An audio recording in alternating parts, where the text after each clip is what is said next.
Hello friends, welcome back to my channel. আজকে তোমাদের জন্য একটা ফ্লাওয়ার আর্ট নিয়ে চলে এসেছি।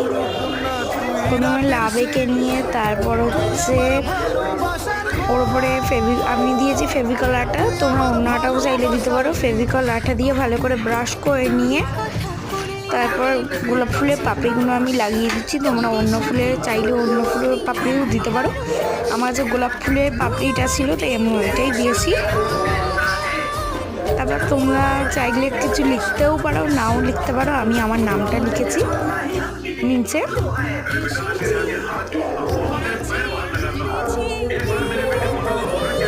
তোমাদের যা ভালো লাগে তোমরা তাই করো। ভিডিওটা যদি ভালো লেগে থাকে তাহলে একটা লাইক, কমেন্ট, সাবস্ক্রাইব করে দিও। আমার চ্যানেলটাকে সবাই সাবস্ক্রাইব করো। নিচে সাদা বাটনটাকে ক্লিক করো, সাবস্ক্রাইব বাটন।